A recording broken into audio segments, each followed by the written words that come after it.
Alrighty then, we are back. Oh, why is my guitar is not plugged in? Let's fix that. Come here, Cord. Come here. There we go. There we go. Are we loud enough? I wonder if we're loud enough. I think we can be a little louder. Okay. There we go. And then let's just turn that down. Hello. Oh. Hello. Okay. So, today, what did we do? We did a bunch. I'm ashamed to say that I'm an engineer. I did my master's and everything, but sometimes logs still confuse the hell out of me, man. I don't know how I got through undergrad, master's, calculus, differential equations, all by being really bad at understanding logs. Whatever I had to deal with logs, I was just or look at a log plot. Just man, just something about it. Just never. I'm ashamed. I'm ashamed to say that. That's one of my biggest shames. That when I look at a log plot, I don't feel comfortable. I do not feel comfortable looking at a log plot. I have to think real hard about where is that, and I think I would rely most of the time. I wouldn't have to really think about it. I could just if I was in Python or MATLAB, whatever I was plotting or something, I could just hover over and understand what was going on. Plot, hover over the points. I didn't really have to think about what the points were telling me. And most of the time, any data I was collecting, I didn't really need to understand. I feel in older times, it mattered a lot more when you didn't have super powerful computers. You had to look at a graph and be oh, okay, that's what the trend is. But now I can fit some function to it, and or something like that, or do gradient descent, or some sort of random, I don't know, random thing to solve whatever problem I'm dealing with, and I don't really have to look at this log plot and understand it. But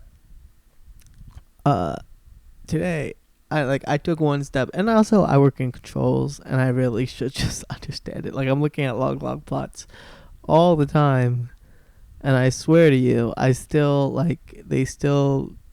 What's going on with my eyes here? I don't know. They still confuse me. But today I spent some time uh, really just understanding what a decibel is, right? And intuitively knowing, okay, 3 decibels, that means the intensity is 2 times higher, right? Or and then 6 decibel, 4 times higher, 9, 8 times higher, right? Something I still don't understand though is why when I'm looking at my monitor or something like that, the highest is 0 dB, and I know that -6 dB, -12, -18, -24, -30. I know that -6 dB is the highest you're gonna get when I'm looking at the monitor for normally either my master chain, or here in OBS I'm looking at the whatchamacallit, whatchamacallit, the audio monitor there. I still don't understand why. I get when someone's saying something's 30 dB, or something's a whisper happens at 30 dB, traffic happens at 85 dB. That kind of makes sense to me, but what does when I'm looking at a monitor here, why is the top 0 dB? I don't get that bit. I have to watch a video or read something about that, because I get it that -6, -12. Is that -18? Yeah, -18. I get that the closer you are to 0, the louder it is for the monitors. But in every other context, it's like it's over. You're talking about sounds as being over 30, like over a dB or over something. So I think it has to do with like what you're calling your relative or something. But I don't know. I have to watch a video about that. So I did that. I found some really cool tricks on how to like make, at least in Reaper, how to use like um parameter modulation to. Lonnie just threw something at me, by the way.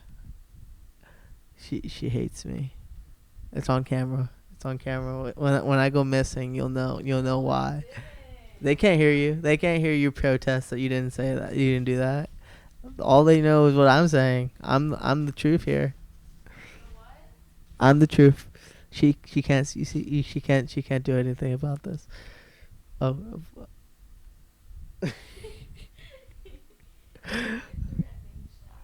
You're a threatening shadow. Yeah. But yeah, so I did that. I like spent some time understanding what a dB is, but I think I still have more to understand in terms of like why your monitor is set up as like 0 dB is the highest it can be.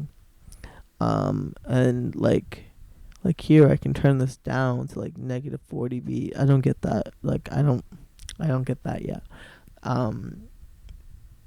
So I'll figure that out.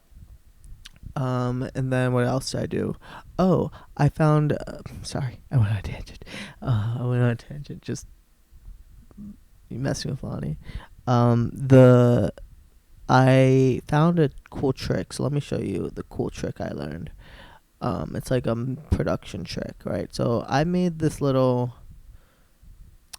I don't want to get copyrighted, and I want to show you what I made.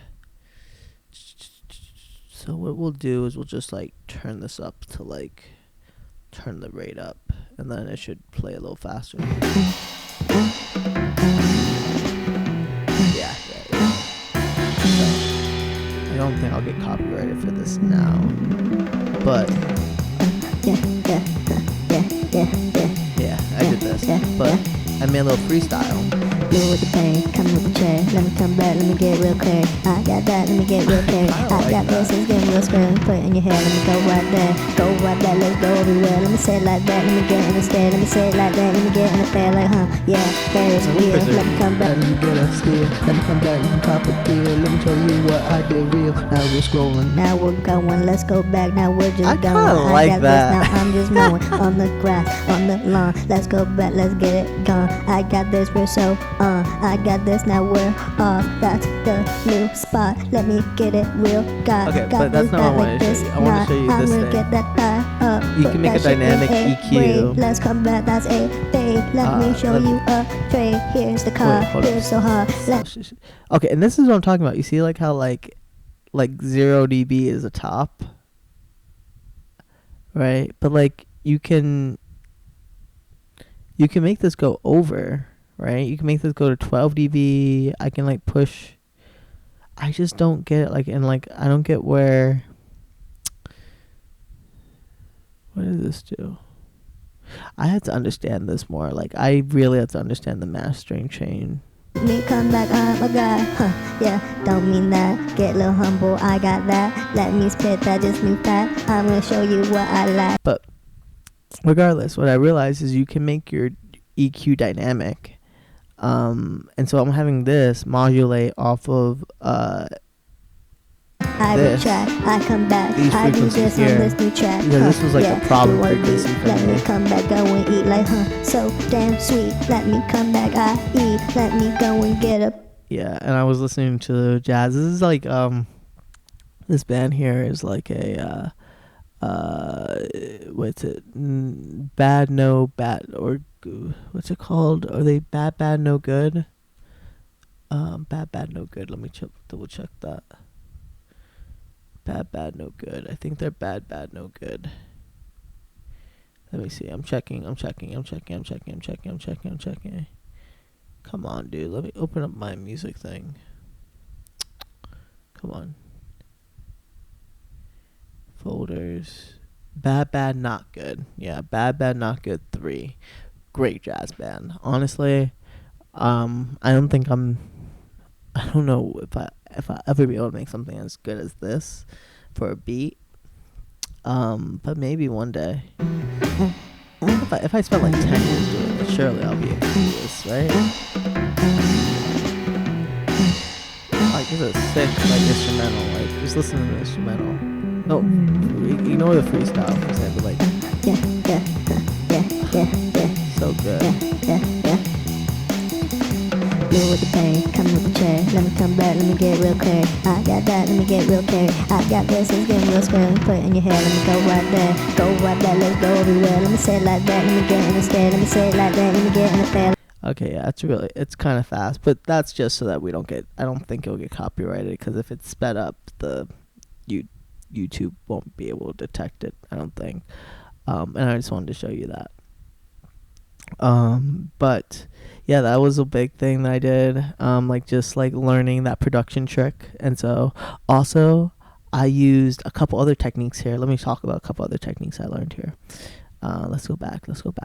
So a couple other tricks I used here was I used both, something that I wish I had done in my album is like sending reverbs to their own effect bus. I think that's something I'm going to start doing more, and I think I'm going to do that just so that the reverb is consistent in everything, and it sounds like things that are in the same room, if that makes sense. Like I feel like your voice, like two voices or the choir and the voice, all should have the same reverbs, and maybe like, and I think that would bring the whole piece together.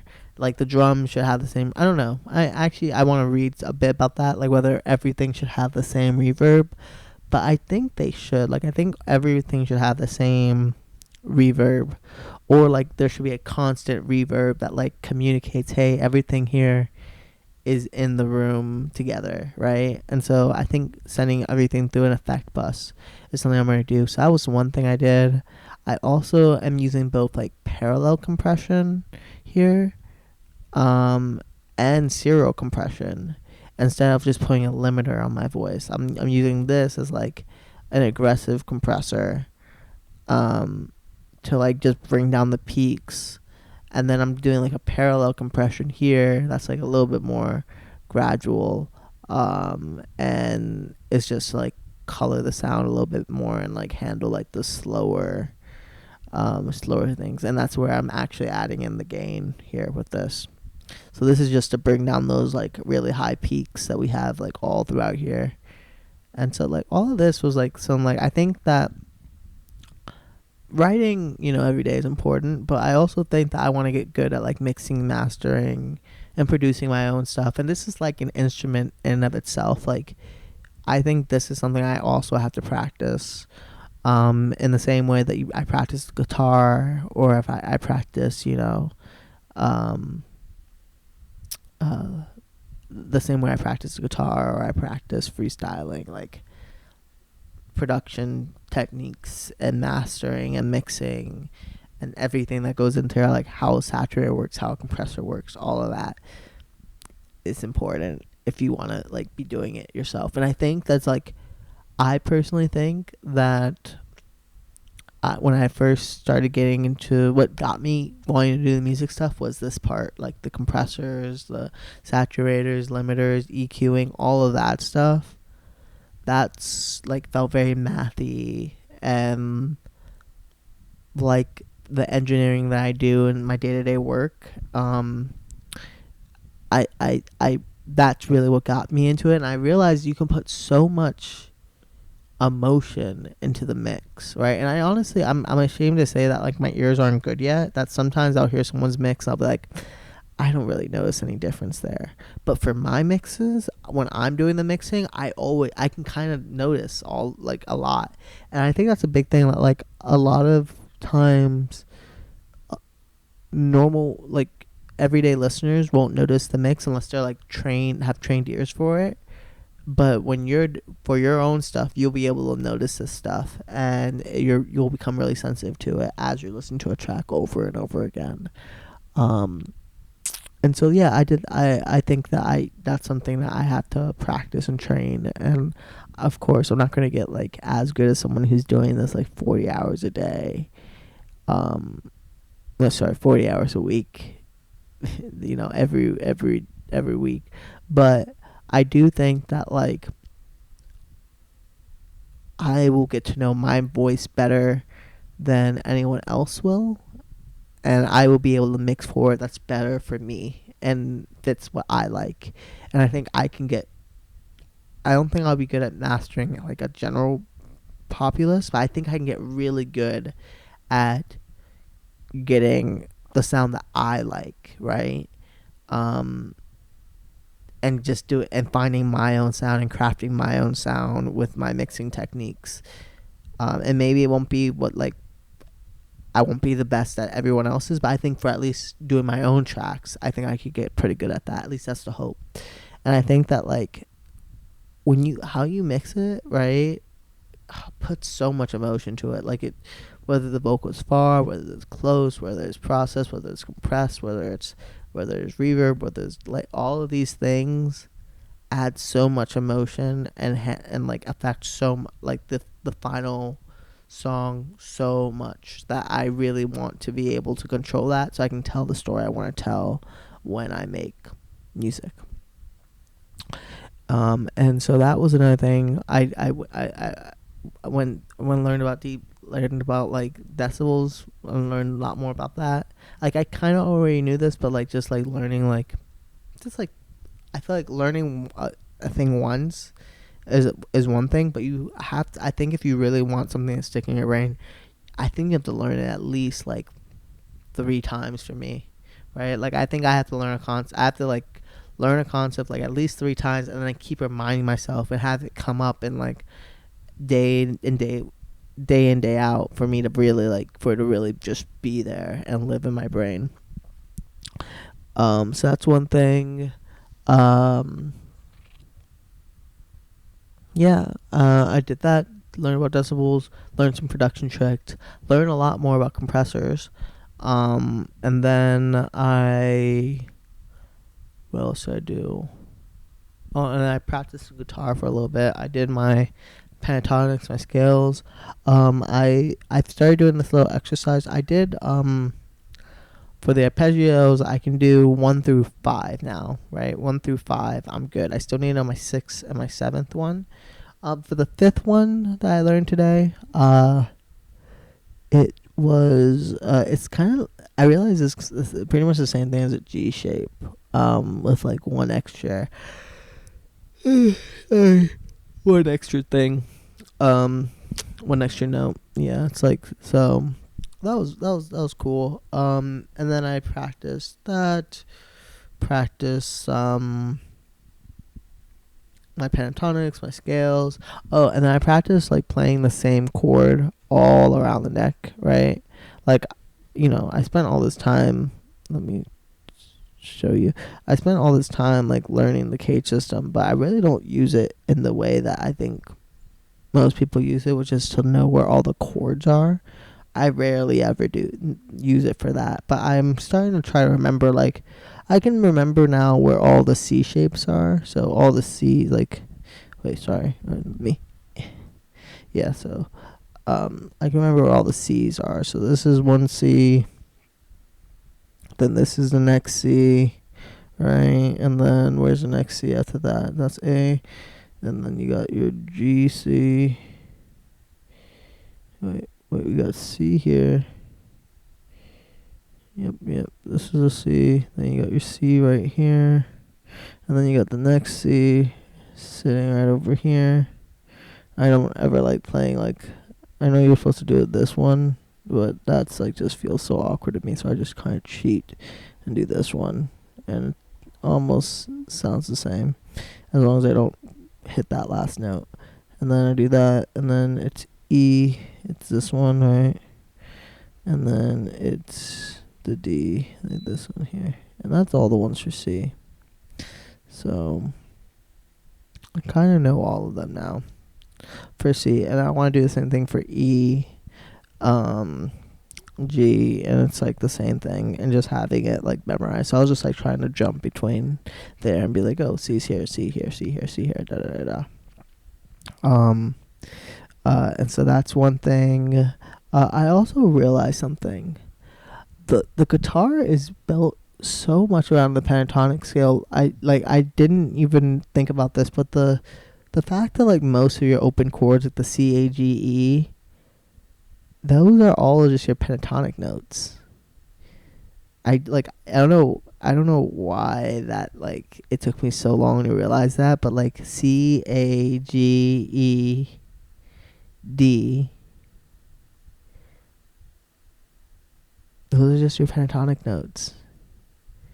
C, D, yeah, C, and they're in that order. They're in their C, A, right? So you're skipping your B, right? Actually they're not in order because it should be C, D, right? But yeah, the cage shape is just, it's the natural notes dropping. It's the pentatonic. It's the natural pentatonic. I just don't know why. I just realized that today. Just today. Today I realized that. Today I'm 2 years old when I realized, oh, the cage system, C, A, G, E, D, those are just your pentatonic notes, and those are the only, and the 4 and 7 chord, the notes you drop in your pentatonic, those are the ones that you can't really play easily. You can't play open chords of easily, even though you can play the F chord. I realize like this with the triad, and you can get your F7, but an open F chord you can't really do it like easily. You got to bar it, and do something like that, right? Like do something like that, and then you got your F chord, and then similarly for B. But that's because the guitar, I feel like, is built around the pentatonics, and I just like that. Just like I'm just like, wow, crazy! You learn something new every day. All right, but I've been yapping. Let's get to playing. Let's get to playing. All right, and then we can go to bed.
All right, that's where our playing is at today on day, I don't know what day this is. Is it 98, 97, 97? We are damn close to day 100, and I'm excited for that. I'm excited to be at day 100 of doing this shit. All right, but that's it for today. Bye-bye.